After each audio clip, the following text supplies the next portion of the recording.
दुनिया के सबसे बड़े लोकतंत्र के नेता को ऐसे दिन मॉस्को में दुनिया के सबसे खूनी अपराधी को गले लगाते देखना एक बड़ी निराशा और शांति के प्रयासों के लिए एक सदमा पहुंचाने वाला झटका है। यूक्रेन के राष्ट्रपति जेलेंस्की का ये ट्वीट बिना नाम लिए पीएम मोदी और पुतिन के गले मिलने को लेकर था। ह्यूज डिसअपॉइंटमेंट वाले इस ट्वीट में बच्चों के अस्पताल में हुए हमले का जिक्र है। रूसी मिसाइलों से किए गए इस हमले में 37 लोग मारे गए थे, जिसमें से 4 बच्चे थे। लेकिन पीएम मोदी के दौरे को इसमें घसीटना ठीक नहीं। भारत की अपनी वजहें हैं जिसके चलते पीएम मोदी रूस पहुंचे हुए हैं। उनमें से एक वजह है रूसी सेना में धोखे से शामिल किए गए भारतीयों की वतन वापसी। हम यहाँ पर यूक्रेन में फंस चुके हैं और ये हमें आज आगे भेज रहे हैं फ्रंट लाइन पर। हो सकता है कि ये हमारी आखिरी वीडियो हो, इसके बाद हमारी कोई कॉल मैसेज वीडियो ना आए।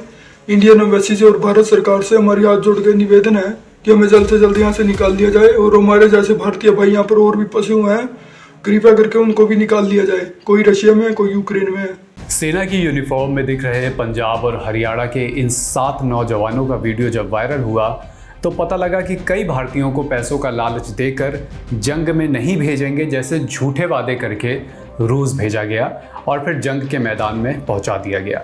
पासपोर्ट ले लिए गए, उनका वहां से बचकर लौट पाना बेहद मुश्किल हो गया। मोहम्मद असफान, आज़ाद कुमार, हेमिल, शेख मोहम्मद ताहिर जैसे तमाम नौजवान इसी तरह बरगला कर रूस भेजे गए।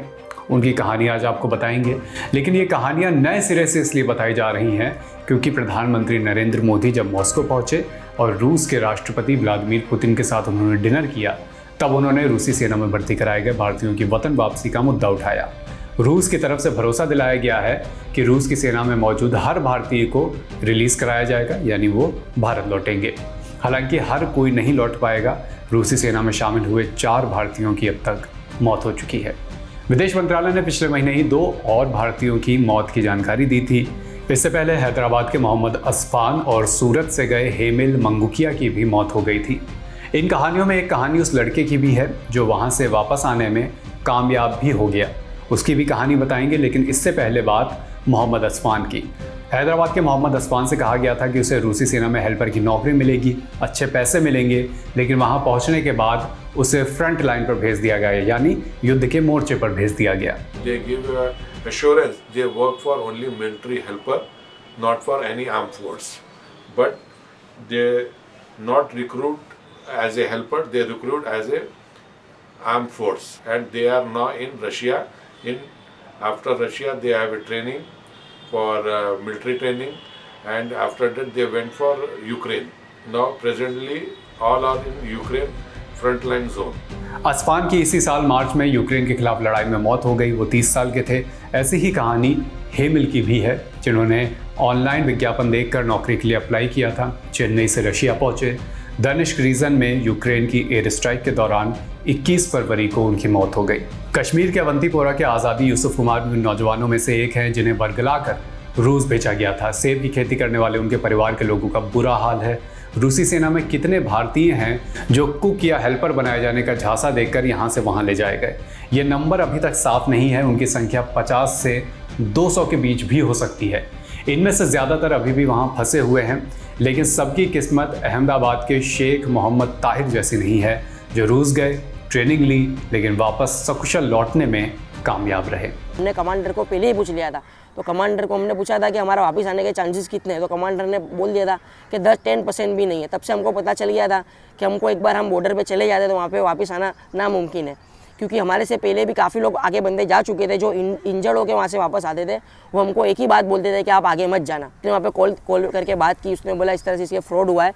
तो उसने काफ़ी सारे वहाँ आर्मी वाले कमांडर को मेरे लिए कन्विंस किया। उन्होंने मेरे पासपोर्ट अरेंज करा के दिया, फिर उन्होंने मुझे वहाँ से निकलवाया। लेकिन इन सारी बातों के बीच में सवाल ये है कि भारत के नौजवानों को रिक्रूट किया कैसे जा रहा है। इस बारे में भी विस्तार से आपको बताते हैं। इसका जो पूरा रैकेट है, इसमें रूस में बैठे एजेंटों के अलावा दुबई में रहने वाले भारतीय और देश के कई शहरों में एजेंट शामिल थे।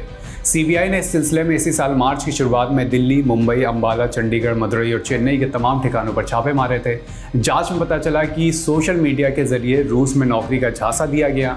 रिक्रूटमेंट में एक रूसी शख्स के साथ राजस्थान से गया मोइनुद्दीन चिप्पा भी इस काम में लगा हुआ था। वहीं दुबई में रहने वाले यूट्यूबर और ब्लॉगर फैसल खान का नाम भी बार बार सामने आया, जो बाबा ब्लॉग्स के नाम से सोशल मीडिया में एक्टिव था। कई हिंदुस्तानी लड़के सोशल मीडिया के जरिए उसके झांसे में आए। They asked him to send passport and everything. They send details how it's work. They charge per person for 3 lakh rupees. Who Baba Blocks and those things. तो मेरे को लगा बेसिक ट्रेनिंग रहेगी, आप लोगों को बताया जाएगा कहाँ से दूर रहो, किस चीज से दूर रहो, आपको क्या काम करना है, क्या नहीं काम करना है, इस तरीके का। लेकिन उन लोगों को गन दे दिया तो मेरे को भी थोड़ा ताज्जुब हो गया। बाकी फिर क्या ये हो गया कि वहां से हम लोग ने पूरा काम रोक दिया, स्टॉप कर दिया।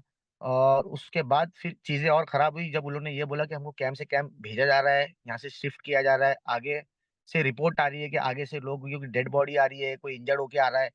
तो ये सारी सिचुएशन के अंदर हम लोग ने फुल स्टॉप लगा दिए। प्रधानमंत्री मोदी जब रूस गए तो कांग्रेस ने एक बार फिर रूसी सेना में शामिल हुए भारतीयों का मुद्दा उठाया और इसे बेरोजगारी से जोड़ा। 50 युवा भारत के रूस के सेना में भर्ती हुए हैं, यानी कि यहां भी अग्निवीर वहां भी अग्निवीर। 2 लोगों की मौत हुई है, 2 युवाओं की मौत हुई है युद्ध में। पर यह क्या दर्शाता है कि हमारे युवा रूस के आर्मी में भर्ती हो रहे हैं, यानी कि यहां गरीबी है, बेरोजगारी यहां है, उनको रोजगार नहीं मिलता, पेपर लीक होता है, कहीं सरकारी नौकरियों में भर्ती नहीं हो पाते, निजी कंपनियों में रोजगार नहीं मिलता, और रूस के आर्मी में जाके भर्ती होते हैं 50 लोग। वहां के हमारे दूतावास ने माना है कि 50 युवा रूस के आर्मी में लड़ रहे हैं, हमारे नागरिक हैं और रूस के आर्मी में लड़ रहे हैं, और 2 की मौत हुई है। तो क्यों हमारे नॉन बायोलॉजिकल प्रधानमंत्री इस पर चुप हैं? पीएम मोदी के रूस दौरे का एक ये बड़ा हासिल है कि वहां रूसी सेना के बीच फंसे भारतीय वापस आएंगे। रूस के इस वादे से उन परिवारों को बड़ी राहत मिलेगी जिन्हें बेहद कम उम्मीद थी कि उनके बच्चे जो रूस में फंस गए हैं सकुशल लौट पाएंगे। ये सारी जानकारियां जुटाई हैं, ये खबर लिखी है हमारे साथी गौरव ताम्रकार ने। कैमरे के पीछे हैं ऋषभ, मेरा नाम है अभिषेक। देखते रहिए द लल्लन टॉप।